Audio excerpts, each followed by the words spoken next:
Hello friends, welcome to another episode of Sunday Whispers entitled Whispers of Beatitudes. Miss Mercy meets Les Miserables. Our Bible whisper is from Matthew chapter 5 verse 7, and it says, "Blessed are the merciful, for they shall obtain mercy." The ancient Romans despised pity.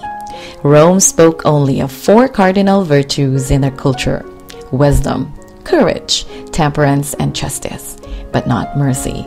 The Greeks also held similar views because they generally thought that mercy indicated weakness rather than strength. Mercy is not a quality people expected in those days. History was bathed in blood because the heathen lands did not comprehend what mercy is. Even today, acts of mercy are so rare that when they do occur, they make headline news. When tragedy happens and natural calamities claim many lives and properties, people quickly respond to alleviate the sufferings of the victims. Showing compassion and sympathy to the miserable ones, or even forgiving someone of an offense, are just some acts of mercy among others. However, recognizing God's mercy is a key element in our motivation to express mercy.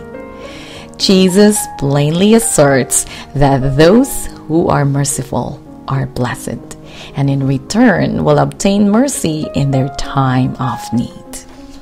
He spoke this one beatitude with empathy because he saw the multitudes who were victims of merciless rule of Rome, as well as the hypocrisy of the religious sects in those days. The Pharisees, harsh in their self-righteous judgments of others, showed little mercy. Jesus even rebuked them by saying, "Woe to you, scribes and Pharisees, hypocrites, for you pay tithe of mint and anise and cumin, and have neglected the weightier matters of the law, justice and mercy and faith. These you ought to have done without leaving the other undone." Matthew 23 verse 23. Many people today possess a welfare mentality. Sadly, this can happen in the church too. Some go through life with little or no gratitude at all, thinking they deserve the handouts of governments or private sectors. All they want is to be shown mercy or compassion by others. They excel only as mercy seekers and sit all day on their mercy seat. A merciful person is sensitive to other people's needs and takes action immediately to supply them. But too often, their acts of mercy are being abused by the ungrateful. An ungrateful person, on the other hand, insulates himself from other people's pains and sacrifice because he is too focused on his own perceived miseries. Let us not get off track because of this negative effect of being merciful. Proverbs chapter 21 verse 13 says in practical term that whoever shuts his ears to the cry of the poor will also cry himself and not be heard. Jesus also vividly illustrates this valuable principle in the parable of the unforgiving servant in Matthew chapter 18 verses 23 to 35 and the Good Samaritan in Luke chapter 10 verses 30 to 37. Could this be a major reason why we are not as blessed as we desire to be?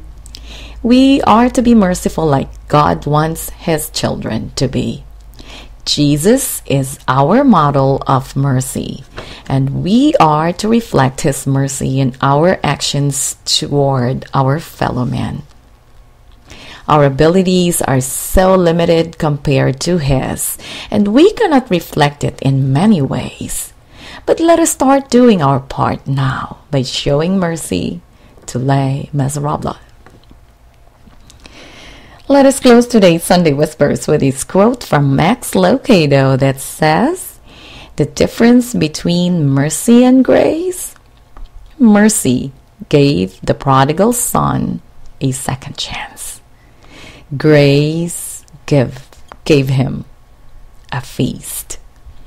Thank you for being with us. We hope you have found wisdom and inspiration in today's Sunday Whispers.